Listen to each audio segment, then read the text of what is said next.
네, 이제 레위기가 이제 전반부를 지나서 후반부를 이제 살펴보고 있습니다. 지난주에 저희가 이제 18장을 보았고 오늘 이제 19장을 보게 되겠습니다. 핸드북에서 늘 보시는 것처럼 이제 레위기 1장에서 10장은 제사와 제사장의 규례의 내용들이 있었는데 그 규정들은 이제 하나님과의 관계 회복을 위해서 언약 백성에게 주시는 규정이었고 이제 11장에서 17장은 정결 규례들이 나왔었습니다. 그래서 그 정결 규례들은 언약 백성이 하나님 앞에서 거룩한 언약 공동체를 만들기 위한 삶의 기본 규정들, 그래서 정한 것과 부정한 것들이 많이 나왔었습니다.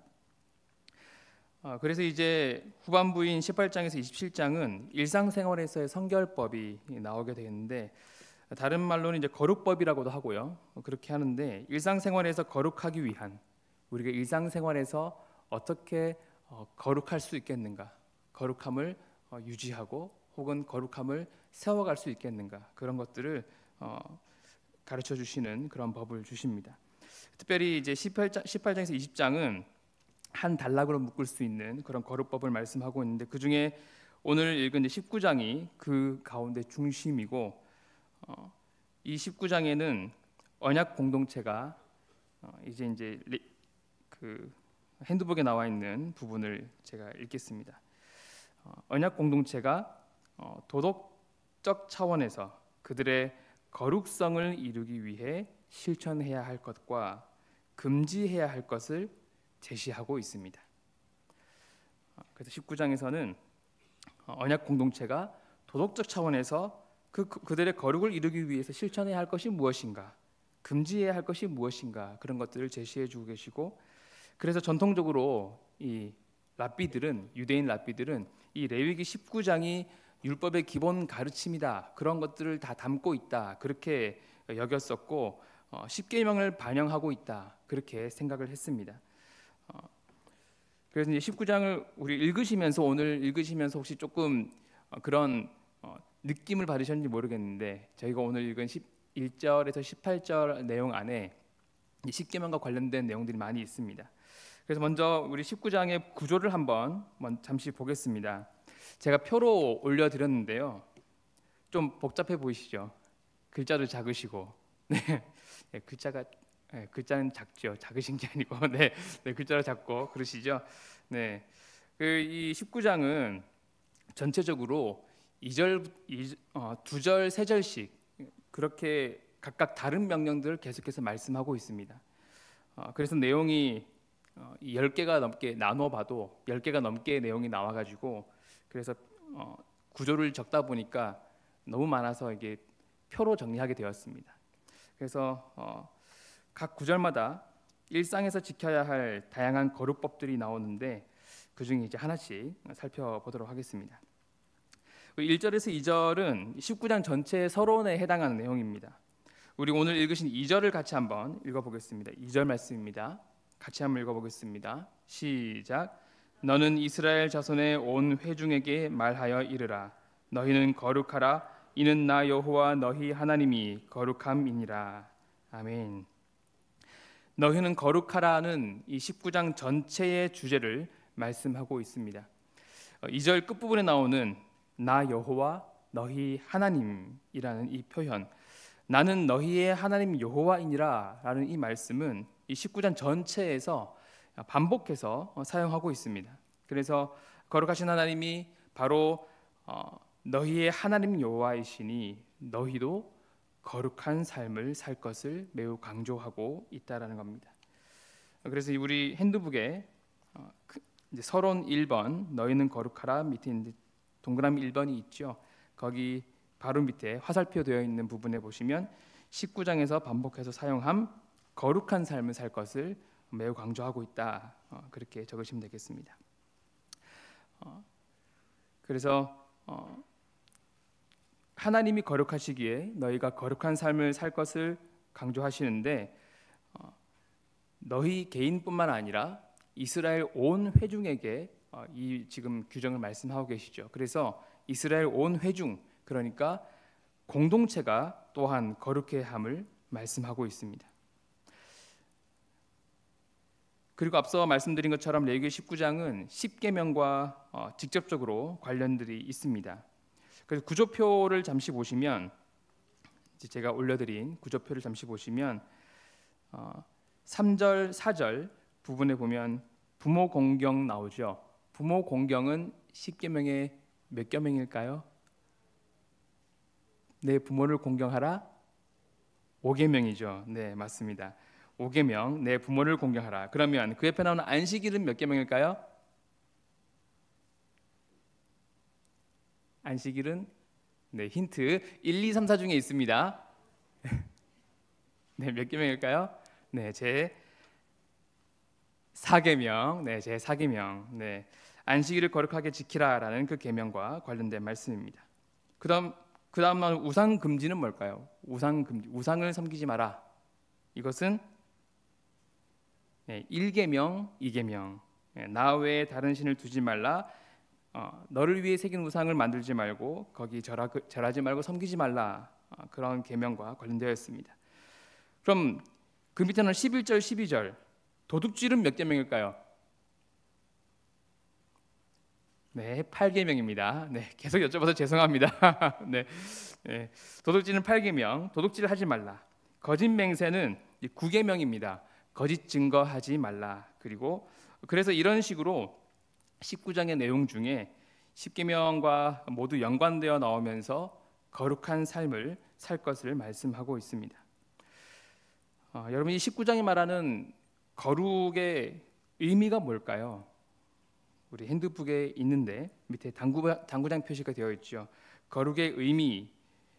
네. 19장에 말하는 이 거룩의 의미는 먼저 하나님의 소유된 백성이라는 것입니다.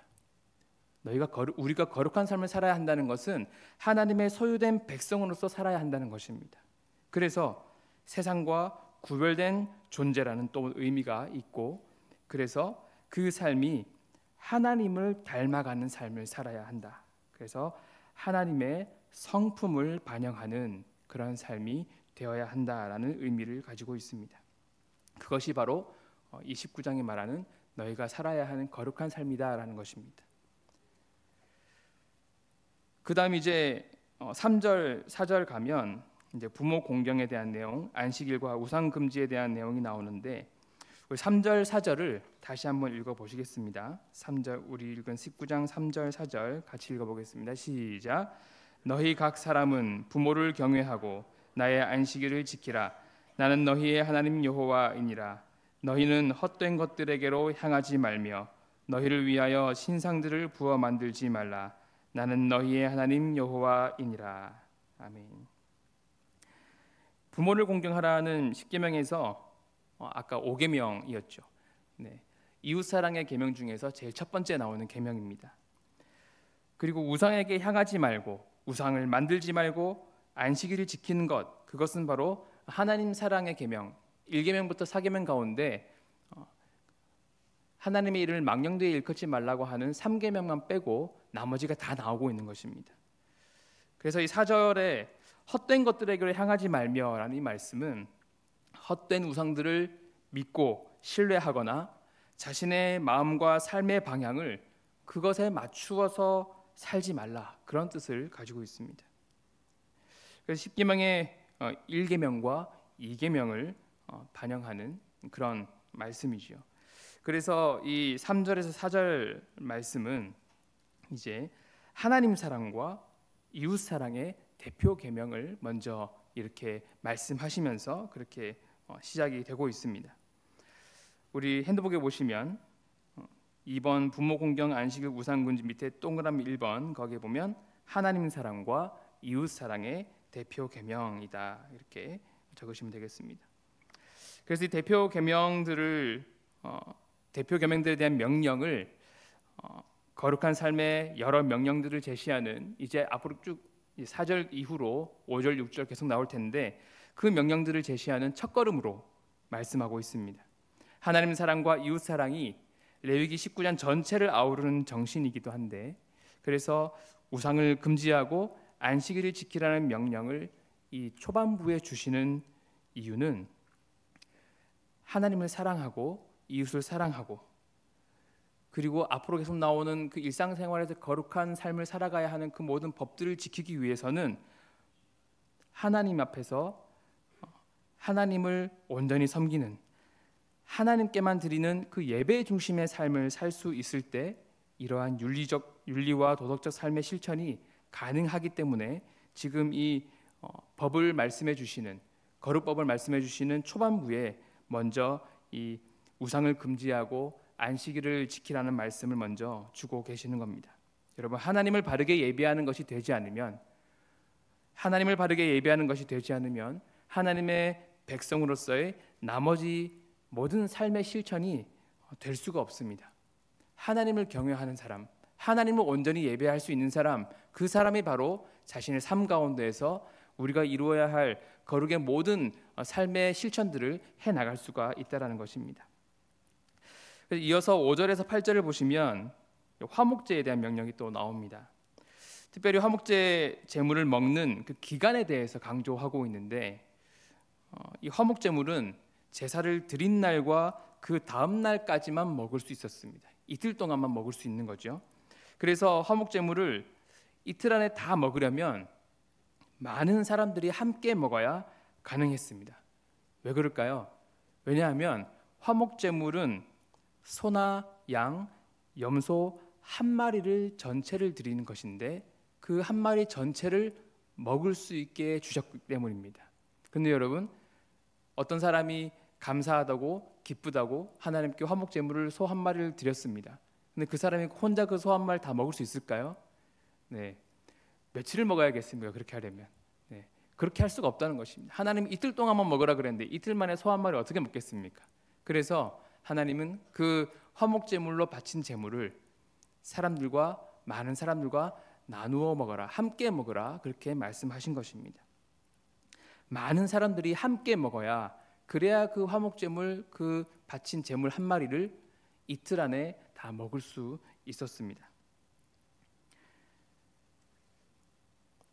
이런 가축 한 마리 이틀 동안에 다 먹으려면 그래서 동네 잔치처럼 온 동네 사람들과 함께 나누어 먹어야 했습니다. 성막과 예루살렘 성전에서 일하는 레위인들과 성전을 방문한 순례자들과 또 이런 사람들을 상대로 구걸하는 사람들까지, 그런 사람들까지라도 할 수만 있다면 모두 다 모여서 다 함께 나누어 먹어야 했습니다. 그런데 먹다 보니 둘째 날인데 내일도 이 고기가 먹고 싶은 거죠. 그래서 남겨놓았다가 셋째 날에 조금이라도 먹게 되면 그 제물은 가증한 것이 된다, 그렇게 말씀하고 있습니다. 이틀 동안은 너무나 즐겁게, 너무나 감사하게, 너무나 풍족하게 함께 나누고 누리며 감사하며 기뻐했는데, 그런데 셋째 날에 그것을 남은 것을 태워버리지 않고 셋째 날에 그것을 또다시 먹게 된다면 그 모든 제물이 하나님께서 기뻐 받지 않으시는 그런 것이 되어버린다, 가증한 것이 되어버린다라는 것입니다. 왜냐하면 하나님께서 금하신 셋째 날에 제물을 먹는 행위는 하나님과 세운 언약을 파괴하는 것으로 간주하기 때문입니다. 핸드북에 동그라미 2번, 셋째 날에 조금이라도 먹으면 가증한 것이 되는데 하나님과 세운 언약을 파괴하는 것으로 간주하신다. 그래서 셋째 날에 먹은 사람은 백성 중에서 끊어질 것이다, 그렇게 끊어지리라, 그렇게 강력하게 경고하고 있습니다. 이렇게까지 백성 중에서 끊어지리라라고 이렇게 강력하게 경고하고 있으신 이유는 화목제 드리는 이 규례의 의미에 있어서 매우 중요한 것이 회복된 하나님과의 교제가 매우 중요하고, 그리고 공동체의 나눔, 공동체의 기쁨, 이것을 함께 누리는 것이 매우 중요한 가치였기 때문입니다. 그런데 이것을 함께 누리고 함께 감사하고 함께 기뻐해야 하는데 이것을 함께 누리다가 아까워서, 함께 누리다가 내가 더 누리고 싶어서 그것을 숨겨두고 남겨두고 하게 된다면 그것은 하나님께서 화목제를 허락하신 그 하나님의 그 허락하신 그 의도에 반하기 때문에, 그래서 개인적인 욕심과 불순종으로 화목제 규례를 어기는 것을 강력하게 경고하고 계시는 겁니다. 그리고 이어서 이제 9절에서 10절에 보면 이번에는 추수와 이삭에 대한 명령이 나옵니다. 곡식을 거둘 때 밭 모퉁이까지 다 거두지 말고 떨어진 이삭도 줍지 말고 너의 포도원의 열매도 다 따지 말고 떨어진 열매도 줍지 말고 가난한 사람과 거류민을 위하여서 버려두라, 그렇게 말씀하고 계십니다. 가난한 사람과 거류민을 위한 규례입니다. 이 거류민이라는 것은 나그네를 말하는 것입니다. 우리 지역 사람, 우리 민족의 민족이 아닌데 타 지방 사람, 타 지역, 타 민족인데 지나가다가 어떻게 우리 지역에 잠시 머무르게 된 사람을 말하는 것이죠.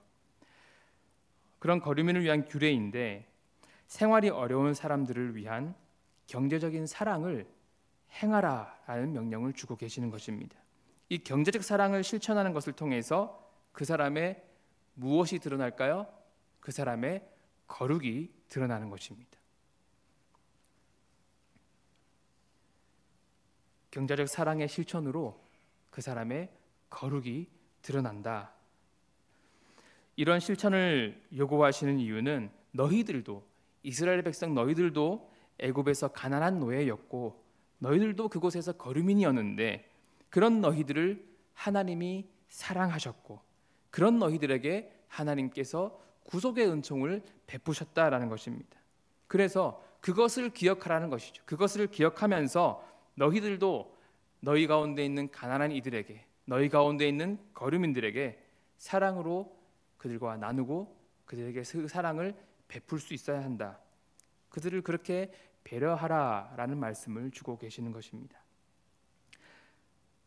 지금 주신 이 모든 명령들이 무엇인가 하면 하나님 앞에서 우리가 이스라엘 백성이 하나님의 백성으로서 거룩을 이룰 수 있는, 거룩을 이루기 위한 실천법들인 것입니다. 무엇을 실천해야 하는가, 그런 것들을 지금 계속 말씀하고 계시는 것입니다. 그 다음 나오는 11절에서 12절에는 도둑질과 거짓 맹세에 대한 명령이 나오고 있습니다. 이것은 이제 고의적인 행위라는 것이 전제되는 것입니다. 고의적인 도둑질, 고의적인 거짓 맹세라는 것인데 이것을 하지 말라 하는 것이죠. 고의적인 도둑질과 거짓말은 언약 백성 개인의 거룩성과 언약 백성의 인격에 치명적인 해를 끼치는 것으로 그렇게 여기고 있습니다. 그리고 남을 속이기 위해서 하나님의 이름으로 맹세하는, 다른 사람을 속이기 위해서 하나님의 이름으로 맹세하는 겁니다. 이거는 굉장한 이 강력한 고의성을 가지고 있는 것이죠. 그 누군가를 해를 끼치기 위해서, 그 사람에게 뭔가 잘못된 것을 가하기 위해서, 해하기 위해서 하나님의 이름까지 빌려서 맹세하는 것, 그런 거짓 맹세를 이야기하는 것인데 그 모든 것을 엄격하게 금지하고 계시는 겁니다. 특징적인 것은 이 도둑질과 거짓 맹세 모두 이러한 행위를 모두 어떻게 간주하시냐면 하나님의 이름을 더럽히는 행위로 그렇게 간주한다는 것입니다. 남을 해하기 위해서 도둑질하는 것, 거짓 맹세하는 것, 이 모든 것을 하나님의 이름을 더럽히는 행위로 그렇게 간주하고 있습니다. 십계명 제3계명에 보면 여호와의 이름을 망령되게 부르지 말라라고 말씀을 하고 있고, 오늘 여기 레위기 19장 12절은 하나님의 이름으로 거짓 맹세하면 하나님의 이름을 더럽힌다고 말하고 있습니다. 여러분, 말이든 행동이든 어떤 형태로든 다른 사람에게 해를 입히는 것에 대해서 하나님께서 강력하게 경고의 말씀을 주고 계십니다. 그것을 하나님의 이름을 더럽히는 것으로 여기신다라는 것이죠. 우리 성도님께서 그렇게 하실 일이 전혀 없으시겠지만 여러분, 혹시라도 마음에 어떤 미워하는 마음이 일어나시면서 그 사람에게 해를 가하기 위해서 그런 일이 없으셨으면 좋겠습니다. 그런 나쁜 마음이 일어나면서 다른 사람들에게 그 사람에 대한 거짓된 말들을 흘리고 싶어지는 그런 생각들이 일어나시게 된다면 하나님의 이 말씀을 기억하시면 좋겠습니다.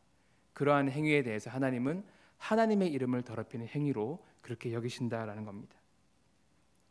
그래서 그것을 기억하시고 다른 사람에게 해를 입히려고 거짓을 말하는 일은 절대 하지 않는 저 여러분들 되시길 바랍니다. 이렇게 이웃에게 악을 행하지 말라는 명령이 계속 나오는데 이웃에 대한 배려, 이웃에 대한 이 배려의 말씀은 13절에서 이제 고용인과 고용자에 대한 내용이 나옵니다. 고용인, 피고용인을 얘기하는 것이고 고용된 사람을 이야기하는 것인데 이 고용인에 대한 고용한 사람의 억압하고 착취를 행하는 것, 그리고 임금을 줘야 되는데 주지 않고 그 임금을 지연시키는 것, 그 모든 것을 금지하는 명령으로 이제 시작을 해서 14절에 가면 장애인에 대한 배려까지 그렇게 이어지고 있습니다. 13절은 그래서 사회적 약자들에 대한 진정한 사랑과 배려에서 나오는 그런 규정들입니다. 그러니까 하나님께서 말씀하신 거룩을 이루기 위해서 사회적 약자들에 대한 그런 사랑의 마음, 배려의 마음들을 가져야 하고 그것을 실천할 수 있어야 한다는 것을 말씀하시는 것이죠. 하나님은 나그네와 고아와 과부로 대표되는 이 이스라엘의 가난한 이웃을 착취하는 행위에 대해서 매우 강력하게 하나님께서 경고하고 있습니다. 오늘 읽은 이 말씀에 보면 19장 14절에 보면 너는 귀먹은 자를 저주하지 말며 맹인 앞에 장애물을 놓지 말고 하나님을 경외하라. 나는 여호와이니라. 이렇게 말씀하고 있습니다. 청각 장애인에게 저주하지 말라 이 말씀은 그가 듣지 못한다고 조롱하고 무시하고 장난의 정도가 지나쳐서 저주성 발언을 하는 거기까지 나아가는 그런 짓을 하지 말라는 것입니다. 또 보지 못한다고 시각장애인 앞에 장애물을 놓아서 공경에 빠뜨리는 그런 행위를 하지 말라라는 것입니다. 이 말과 함께 내 하나님을 경외하라. 나는 여호와이니라. 이렇게 말씀하시는 것은 여러분 장애인 배려와 돌봄의 말씀, 이 말씀을 하나님께 대한 경외의 차원에서 명령하고 있다는 것이고 이를 이행하지 않는 것은 청각장애인을 배려하고 보호하고 시각장애인을 보호하고 지켜주는 그런 행위를 이행하지 않는 것은 하나님을 경외하지 않는 것으로 간주한다는 것입니다.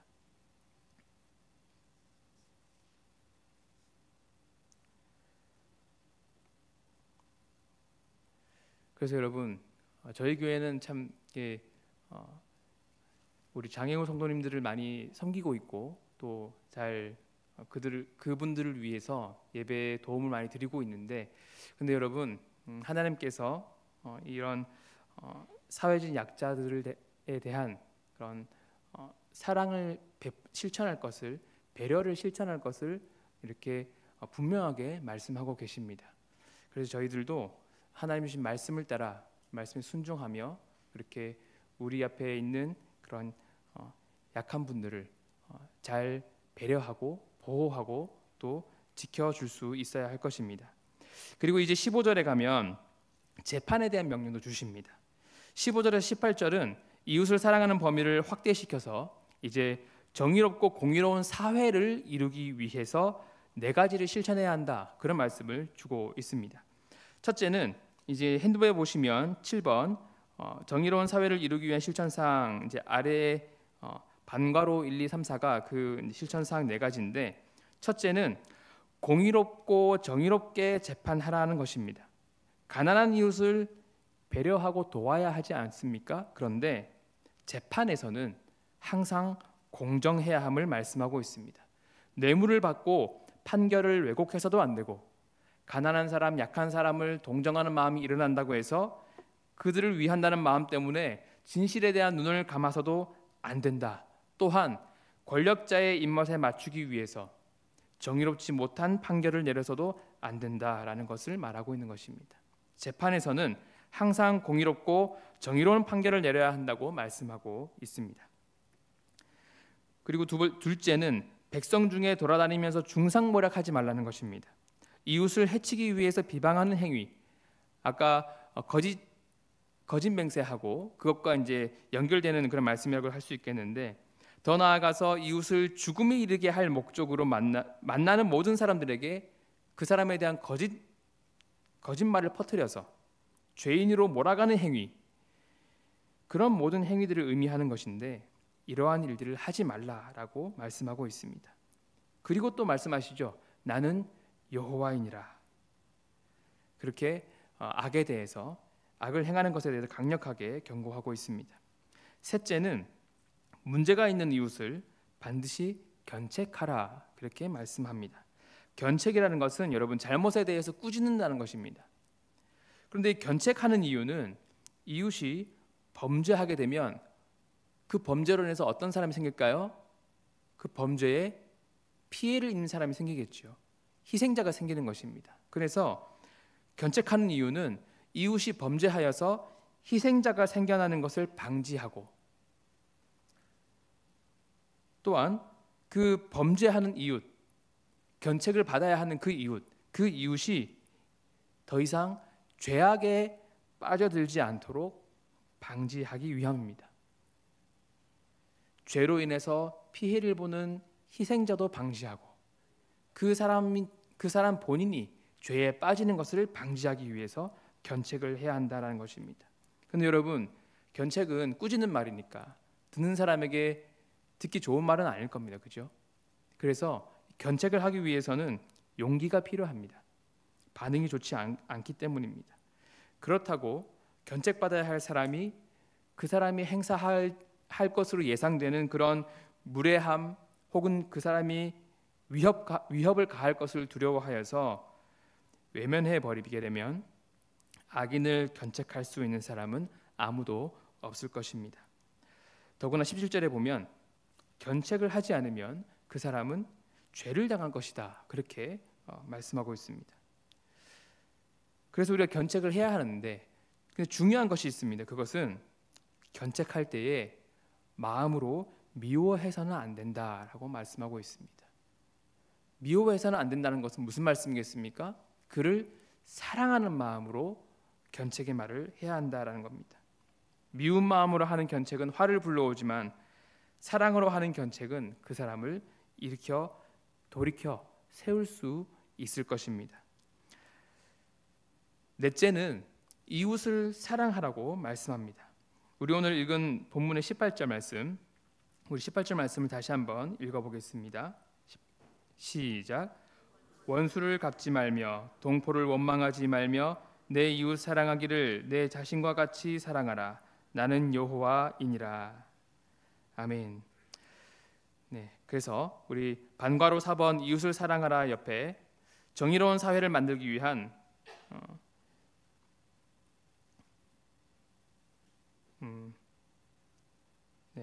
전제 조건입니다. 전제 조건. 이웃을 사랑하는 것은 바로 이 정의로운 사회를 만들기 위한 전제 조건입니다.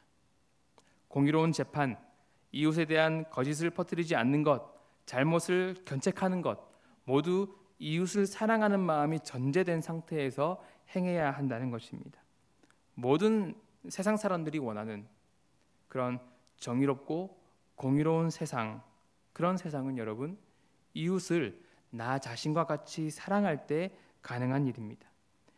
그러니 여러분, 이웃을 나 자신과 같이 사랑할 수 있는 사람, 이웃을 나 자신과 같이 사랑하라는 말씀을 듣고 거기에 순종하는 사람 누구입니까? 바로 그리스도인 저와 여러분들인 것입니다.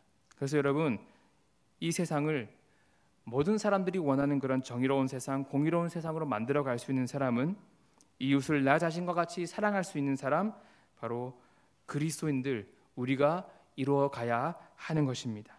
그럴 때에 우리 태신자들의 마음도 열리고 전도가 될 거라고 믿습니다. 다음에 나오는 우리 9번 품종을 섞지 말 것과 정혼한 여종, 이 내용이 이제 19절 이후에 나오고 있는데 19절은 여러분 하나님께서 각각 그 종류들을 만드신 피조세계의 피조세계의 종류, 그 종류의 질서를 지키도록 규정하고 있는 것입니다. 다른 종류의 짐승을 짝짓기 시켜서 종의 교란을 일으키지 말라고 하시고 계시고, 밭에 다른 종류의 종자를 뿌려서 비정상적인 종류가 생겨나지 못하게 하고 계시고, 사람이 옷을 입을 때에도 두 재료를 섞어서 만든 옷을 입지 못하게 하고 있습니다. 두 종자를 섞는 것, 두 가지를 섞는 것, 그것을 하나님께 창조하실 때 이미 구별해 놓으신 종을 뒤섞는 행동, 혼합을 일으키는 행동으로 여기고 있다라는 것을 볼 수 있는 것입니다. 그래서 그것을 금지하는 말씀을 하고 있습니다. 그 다음 이제 20절에서 22절에 나오는 내용에는 여종이 나오는데 정혼한 여종이 나오죠. 이 정혼한 여종이란 말은 여러분 일종의 대리모를 얘기하는 것입니다. 대리모로 이제 다른 주인에게 팔려가는 것이죠. 그런 사람을 말하는 것인데, 그래서 여러분 지금 여기서 나오는 이 여종의 상황은 다른 사람에게 이제 자녀를 위한 종으로 팔기로 약속이 되어 있었지만 아직 그 거래가 완전히 종결되지 않은 상태에서, 그러니까 이 소유권이 넘어가지 않는 것이죠. 다른 주인에게로 소유권이 넘어가지 않은 그 상태에서 원래의 주인의 소유로 남아있는 상태인데, 그런데 그때 그 타이밍에 현재의 주인인 남자가 이 여종을 성폭행을 하는 범죄, 거기에 대한 규정을 말하고 있는 것입니다. 특징적인 것은 여러분 같은 상황에서 같은 범죄가 일어났을 때 이 인근에 있는 다른 나라, 고대 근동지방의 다른 나라에서는 그 여종을 사기로 한 주인에게 여종에 대한 보상만 하면 되는 그런 법만 만들어져 있는데, 그런데 하나님은 이것을 하나님 앞에서 행한 범죄로 간주하십니다.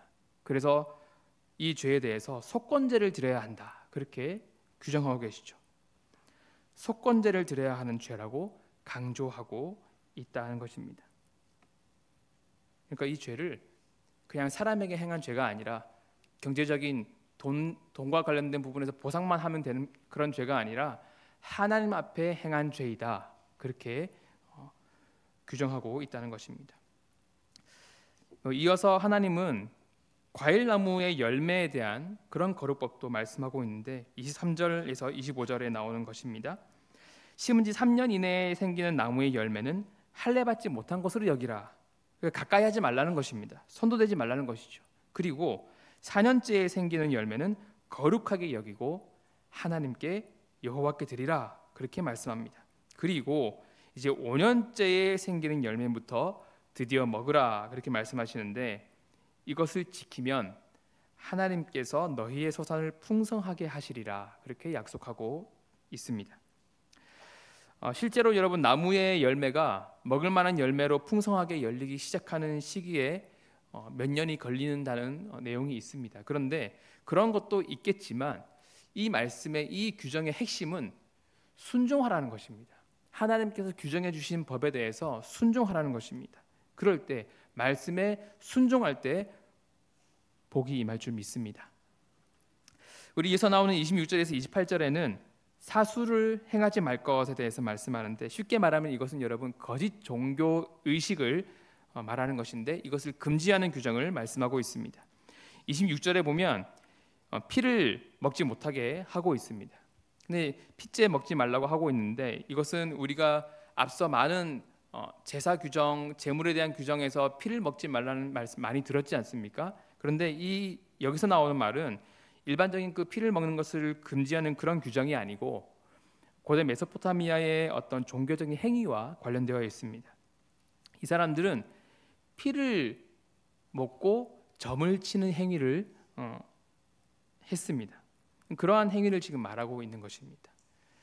그래서 짐승의 생간을 먹거나 검사하거나 피를 마시는 행위로 통해서 점을 치는 일을 했던 것입니다.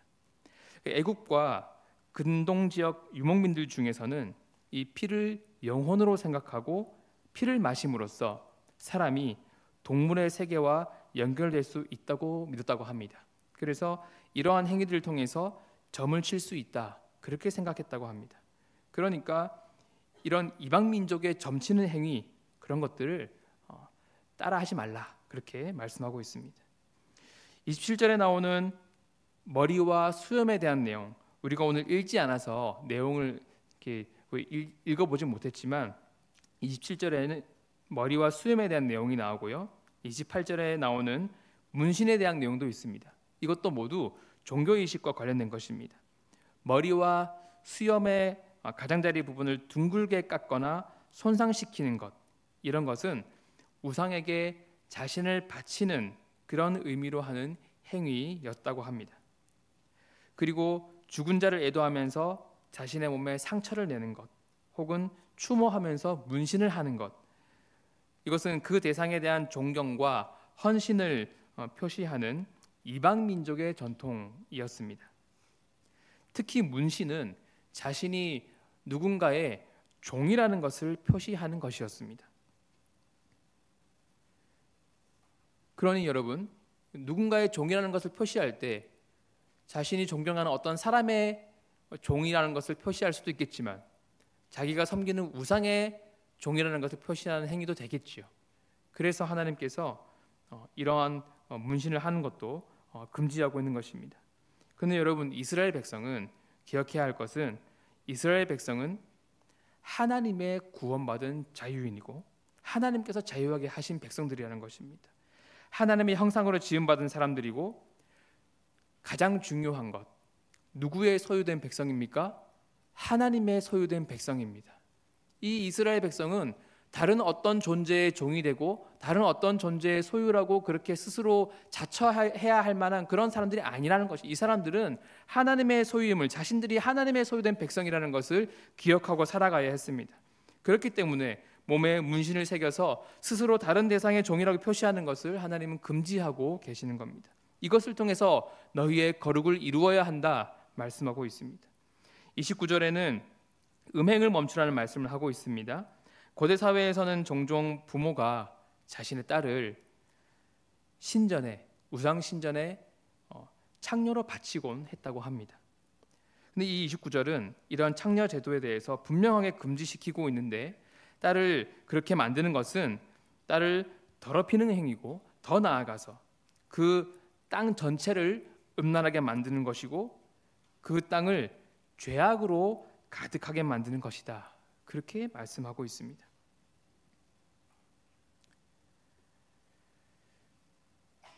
이 30절에 32절은 여러분 앞에 있는 3절과 4절의 말씀을 반복해서 하고 있는 부분이라서 넘어가고요.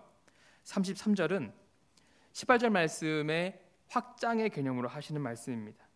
18절에서는 내 이웃을 사랑하라고 말씀하셨습니다. 그런데 34절은 여기서 더 나아가서 거류민, 그러니까 나그네를 자신처럼 사랑하라, 그렇게 말씀하고 있습니다. 왜냐하면 이스라엘도 애굽 땅에서 거류민이었고 그 거류민이었던 이스라엘을 하나님께서 사랑하셔서 그들을 구원하셨기 때문입니다. 하나님이 하셨으니 하나님의 백성인 너희들도 그것을 행하라라는 명령을 주시는 것입니다.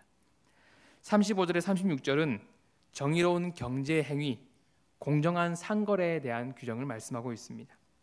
하나님은 모든 이 구원받은 백성이 공평한 저울과 공평한 추와 공평한 단위를 사용해서 공의롭고 정의로운 경제 활동을 하기를 원하시고 거짓과 속임수로 부를 축적하는 것을 싫어하신다라는 것을 말씀하고 있습니다. 이제 마지막 37절은 여러분 결론 부분인데, 지금까지 말한 이 모든 법도를 너희들은 행하라, 그렇게 말씀하십니다. 그리고 19장 내내 우리가 다 읽어보지 못해서 세워보지 못했지만 사실은 19장 내내 16번이나 사용하고 있는 말씀이 있습니다. 그것은 나는 여호와이니라입니다. 나는 여호와이니라, 이 말씀을 마지막에 하시면서 19장을 마무리하고 있는데, 이 말씀을 하는 분이 바로 여호와 하나님이고 그분이 바로 너희를 구원하여 백성 삼으신 너희의 하나님이시고 그 하나님을 경외한다면 이 명령들을 모두 행하라, 그렇게 말씀하는 것입니다.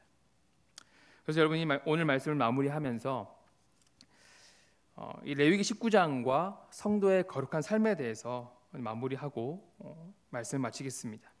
이 레위기 19장을 통해서 하나님의 백성의 거룩은 종교적인 영역과 함께 사회의 모든 영역에 함께 이루어져야 한다는 것을 우리가 알 수 있습니다. 그래서 거룩이라는 것은 홀로 있는 존재, 혼자 있을 때 나타나는 것이 아니고 함께 사는 다른 사람과의 관계에서 이 거룩이 드러나는 것입니다. 사회적 공적인 윤리를 지키는 것으로 거룩한 삶을 살아내야 합니다. 그래서 19장에 말하는 거룩은 하나님 앞에서 바른 예배, 그리고 이웃에 대한 공의의 삶을 실천하는 것이라고 할 수 있습니다. 그래서 결국 이 거룩이라는 것은 내 이웃을 내 몸처럼 생각하는 세상이라고 할 수 있고, 사랑을 통해서 실제로 이루어지는 것입니다. 사랑을 통해서 실제로 이루어지는 것입니다. 그래서 여러분, 하나님을 닮아가는 거룩은 사랑 안에 자라가는 것입니다. 하나님의 사랑 안에서 이웃을 사랑하는 그 삶을 통해서 하나님을 닮아가는 거룩을 이루어 가시는 저와 여러분들 다 되시기를 바랍니다.